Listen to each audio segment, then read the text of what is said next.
Selanjutnya kepada Profesor Rubaidi.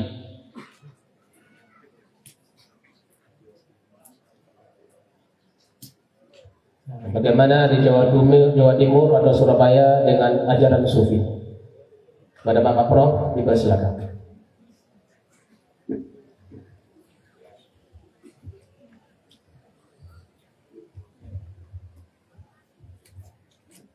Assalamualaikum warahmatullahi wabarakatuh. Sahibul wilayah, sahibul karamah, man akrama fi hadhihi wilayah, Abu Yasya Amran Wali Al-Khalidi, umumnya dan seluruhnya untuk mempersingkat waktu. Bapak Ibu sekalian,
Bapak Ibu silakan duduk kembali.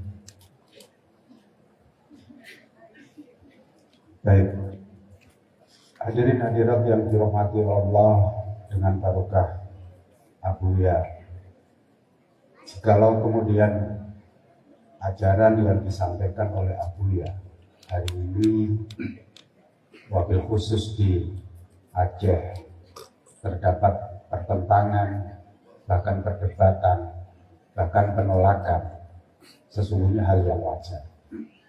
Tetapi sebelum saya menjelaskan tentang bagaimana kondisi di Jawa Timur atau di Jawa pada umumnya, sesungguhnya saya ingin menegaskan begini. Tidak ada satupun dari ajaran yang disampaikan oleh Abuya itu bertentangan dengan apa yang sudah disampaikan oleh Muhammad Rasulullah SAW. Tidak ada satu kata pun, ini penting untuk kita yakini bersama,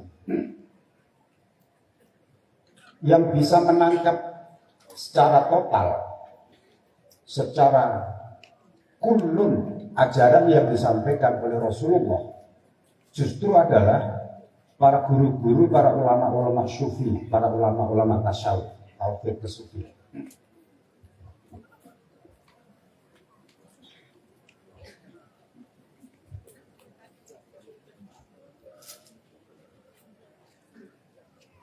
Panas itu ini, panas.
Sekali lagi Bapak Ibu sekalian, biar kita ini semakin hakul yakin, semakin kamalul yakin terhadap seluruh yang diajarkan oleh Abuya.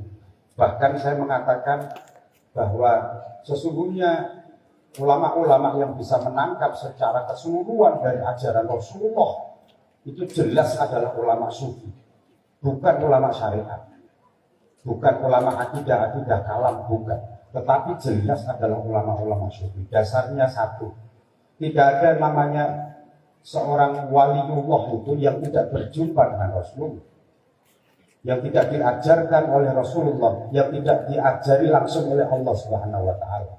Alamal insana malam ya'lam. Kalau kita ini yang masih belajar alama bil qalam. Paham ya? Jadi tidak ada satu huruf pun, satu kata pun yang disampaikan oleh guru-guru, lebih-lebih Abuya, itu menyalahi terhadap syariat Islam, terhadap ajaran Islam, Al-Quran, hadis, tidak ada sama sekali.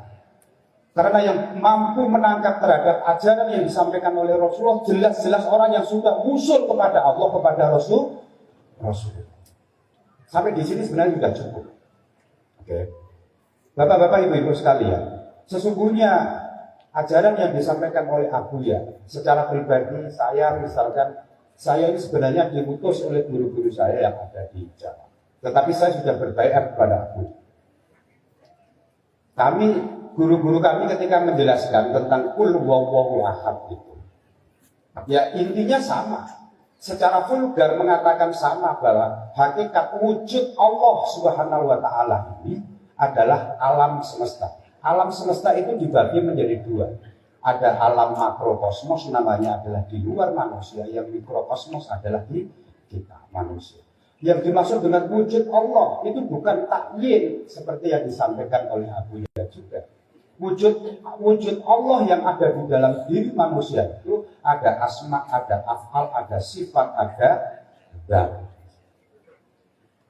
Yang af'alnya bagaimana? Ya kita meyakini la haula wala quwata illa bi Allah. La haula wala quwata illa billah.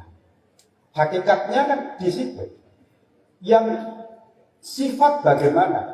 Kami ketika ngaji seperti ini di Jawa Timur, di Jawa Tengah, itu vulgar. Tidak ada lagi penentangan, tidak ada lagi orang yang syirik seperti yang ada di Aceh sih. Guru-guru kami mengajarkan seperti itu, bahwa yang dimaksud dengan Allah wujud kita, wujud Allah adalah manusia. Itu apa? Ya dari sisi sifatnya itu adalah seluruh sifat-sifat Allah itu sesungguhnya ada dalam diri kita manusia. Allah yang katanya maha kalam, kita dikasih mulut. Allah yang maha mendengar, kita dikasih pendengaran. Sifat-sifat Allah itu tidak mewujud kalau tidak diwujudkan dalam diri manusia. Allah maha lembut, kita dikasih hati. Allah maha kalam, kita dikasih tadi lisan. Allah maha mendengar, kita dikasih telinga. Apalagi Allah maha akbar, maha agung, kita dikasih keilmuan. Seluruh sifat-sifat Allah itu tidak diwujudkan dalam bentuk alam raya, tetapi secara khusus ada pada diri manusia. Lah alam raya bagaimana? Tumbuh-tumbuhan ada sifat Allah. Karena itu ketika kemudian man arafa haqqa faqad syahidahu fi kulli syai'in, barang siapa yang benar-benar menyaksikan Allah, maka dia akan menyaksikan, melihatnya pada segala sesuatu. Ketika kita melihat itu ada pisang, apakah itu Allah? Allah. Dari mana? Dari sifat ya hayyu, ya. Bukan takyin Allah itu ada pada pisang, bukan takyin Allah itu ada pada kelapa, tapi pada maha hidupnya sifat Allah ada di dalam disitulah. Dan kami menjumpai sesungguhnya ajaran Abuya itu menyebar di seluruh Nusantara. Di Ternate juga sama. Ternate juga mengajarkan sejak dulu ulama-ulama tasawuf itu mengajarkan tentang hal yang sama, tentang wahdatul wujud, tentang hulul, tentang takholi, tentang tajali. Gitu. Ajarannya Syekh Ibnul Arabi, ajarannya apa itu Syekh Imam Al-Jili. Terus kemudian salah satu sanad yang ada di dalam Thariqat Naqsabandiyah Khalidiyah itu siapa itu? Yang Ittihad itu. Semuanya ada di situ. Jadi kalau kami disampaikan oleh guru-guru yang ada di Jawa itu mengatakan barang siapa sama seperti Abuya yang disampaikan, barang siapa yang keimanan kita, keyakinan kita, pemahaman kita tidak sampai kepada hakikat yang paling tinggi seperti yang disampaikan oleh Abuya, itu sebenarnya iman kita tidak akan pernah sempurna. Jadi Bapak Ibu sekalian, sudahlah, sebenarnya kita sudah selesai. Selesai dalam arti tinggal kita bagaimana, kaifiah kita bagaimana meyakini terhadap apa yang disampaikan oleh Abuya. Itu kalau Abuya itu melalui thariqat yang ada di sini, itu kan beliau sebenarnya tidak akan pernah kita bisa sampai kepada apa yang namanya syuhud, wihdatul wujud itu memang melalui olah batin dan olah rohani yang Abuya sampaikan. Ada tingkatan zikir, ada 4. Zikir ma'al ghaflah, zikir ma'al yaqdah, zikir ma'al kudur, zikir ma'al ghaibah. Apa yang disampaikan oleh Abuya mencapai, dan kita semua pasti bisa merasakan ketika kita sudah sampai pada zikir ma'al ghaibah. Di situ tidak ada lagi wujud diri, ananiyah diri, yang ada adalah Allah. La haula la maujuda illallah. Jadi Bapak Ibu sekalian, hadirin hadirat yang dirahmati oleh Allah, sungguh saya berkali-kali mengatakan, menyampaikan kepada kita semuanya, sungguh beruntung hari ini kita dititipi oleh Allah, dikirimi oleh Allah seorang ulama yang mengajarkan tentang hakikat yang tertinggi. Kalau kemudian orang salah memahami karena menggunakan hukum-hukum ilmu syariat, itu faktor yang lain. Sejarah selalu membuktikan siapapun yang menyampaikan kebenaran pada tingkat yang paling tinggi, kebenaran yang paling hakiki, ini pasti akan selalu dimusuhi oleh banyak orang. Itu hukum Allah. Oke? Hukum Allah. Tidak ada keraguan sedikit pun yang disampaikan oleh Abuya kepada kita. Justru yang paling penting bagi kita itu bagaimana cara kita masuk dari zikir ma'al ghaflah menjadi zikir ma'al yaqdah, zikir ma'al hudur, zikir ma'al ghaibah. Ini ya sebenarnya tugas murid-murid, tugas kita ini kan di sini. Tidak usah lagi berdebat tentang salah dan benar. Hakul yakin seluruh yang disampaikan oleh Abuya, pemikiran-pemikiran yang dituangkan Abuya di dalam beberapa kitab, tidak ada satu huruf pun yang salah. Sudah yakin? Sudah yakin? Saya kira ini yang bisa kita jelaskan. Jadi saya selalu mengatakan dan sering mengatakan kan, sungguh sangat beruntung bagi masyarakat Aceh yang dititipi oleh Allah, dikirimi oleh Allah seorang akramun nas. Ya, Abuya adalah akramun nas fi hadzal zaman. Karena kami pun yang ada di Jawa itu. Jadi tugas seorang Abuya, ulama-ulama seperti Abuya yang mendapatkan tugas seperti ini itu bukan, kalau kita hitung itu mungkin jutaan ulama, hanya 1-2 orang saja. Hari ini kita dibimbing secara rohaniyah kita, secara akidah kita, secara tauhid kita oleh utusan Allah, kekasih Allah yang maqam dan derajatnya sangat tinggi sedemikian rupa. Ini kan khusus, ini tausiah, ini watawassaw bil haq watawassaw bis sabr di antara kita. Kita tidak bicara di luar sana, ya masalah, itu urusan mereka. Tapi kita tetap mendoakan terhadap mereka. Inilah salah satu bentuk akhlak Abuya yang diajarkan dan ditanamkan kepada kita. Tahan untuk disakiti dan tahan untuk tidak menyakiti. Inilah innama bu'istu liutammima makarimal akhlak. Jikalau kemudian kita bisa betul-betul sampai kepada zikir yang keempat, jangankan keempat, ketiga saja, itu sebenarnya kita sudah tidak meragukan sedikit pun yang ajaran-ajaran yang disampaikan oleh Abu. Saya kira ini Bapak Ibu sekalian, semoga di antara kita sudah tidak, khususnya para murid-murid, para santri-santri Abuya ini tidak ada yang ragu. Ya, tidak ada yang ragu. Sudah saatnya kita ini ibarat orang sekolah itu naik kelas gitu. Jangan berdebat tentang apakah ini benar atau tidak. Saya sudah menegaskan, berkali-kali menegaskan. ulama-ulama yang seperti Abuya itu di Indonesia saja jumlahnya hampir bisa dihitung dengan jari. Hitung dengan jari dari jutaan umat muslim yang ada di Indonesia. Ya. Jadi sudah saatnya bagaimana kita ini menata hati, menata zikir yang baik. Jadi menata akidah kita terhadap guru kita. Kenapa kemudian justru selama ini yang yakin terhadap Abuya bukannya sekedar yakin, bahkan merasakan apa yang disampaikan oleh Abuya melalui 4 tahapan zikir. Justru orang-orang yang selama ini tidak pernah menggunakan akalnya, ilmunya, nafsunya, ya kan? Bagaimana seorang wali munar? Wali munar itu siapa? Jadi sisa-sisa Panglima Gam ketika berbicara ini masih nampak sekali ya. Jadi agitatif, provokatif. Tapi di balik itu beliau ini wali munar ketika masuk kepada Abuya tidak membawa apa-apa. Inilah hakikatnya. Kita tidak akan pernah bisa masuk dan memahami itu lebih-lebih syuhud tadi. Kalau kita masih menggunakan nafsu kita. Abuya ini adalah kita. Abuya ini hazanah ilmu. Abuya ini gudangnya ilmu. Jangan membawa ilmu ke hadapan orang yang sudah sempurna ilmunya. Pasti akan bertolak belakang. Ini poinnya. Jadi tahapan kita selagi Abuya ini masih bisa kita temui. Sudah tidak ada lagi hal yang perlu dipertanyakan tentang hakikat-hakikat yang sudah disampaikan oleh Abuya. Tinggal kita menjalankannya. Nah disitulah kalau bagaimana kita menjalankannya. Ini ada akidah sendiri, ada tata cara sendiri seperti tadi malam yang disampaikan oleh Kiai Z. Tata urutannya seperti itu.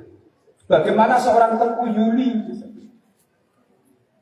Tengku Yuli itu siapa?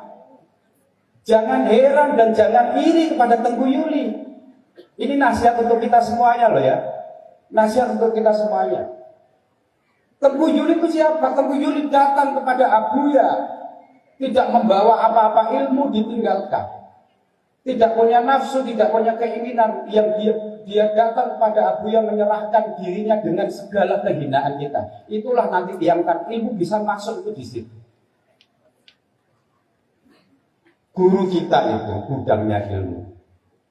Alamal insana ma lam ya'lam. Sementara kita itu masih datang dengan alamabil qolam. Guru kita sudah tidak terbatas. Allah 24 jam bersama beliau ya. Ucapan Allah sesungguhnya melalui ucapan para alim, para ulama ini. Gitu. Ya. Saya kira ini yang bisa kita jawab dan semoga ini betul-betul semakin menambah keyakinan kita. Kita mulai ibtaq, kita mulai ibtaq bin nafsyid agar di sisa waktu yang kita punyai selagi Abuya masih bisa membimbing kita. Bukan hanya sekedar seorang wali munar, seorang Tengku Yuli. Mungkin di antara kita semuanya ini bisa segera menyusul untuk dibawa oleh guru kita dengan hati yang kosong, dengan keyakinan yang total, dengan mahabbah kita yang begitu rupa terhadap guru. Hanya 3 syarat itu yang bisa membawa kita untuk menjadi orang-orang yang dulunya hina, yang dulunya budak, sekarang kemudian diangkat untuk bisa sampai kepada Allah, kepada Rasul. Sekali lagi, hakul yakin. Justru ajaran yang disampaikan oleh Abu tentang, kalau di dalam bahasa Jawa istilahnya adalah manunggaling kawula Gusti wahdatul wujud, yang memang hakikatnya seperti itu.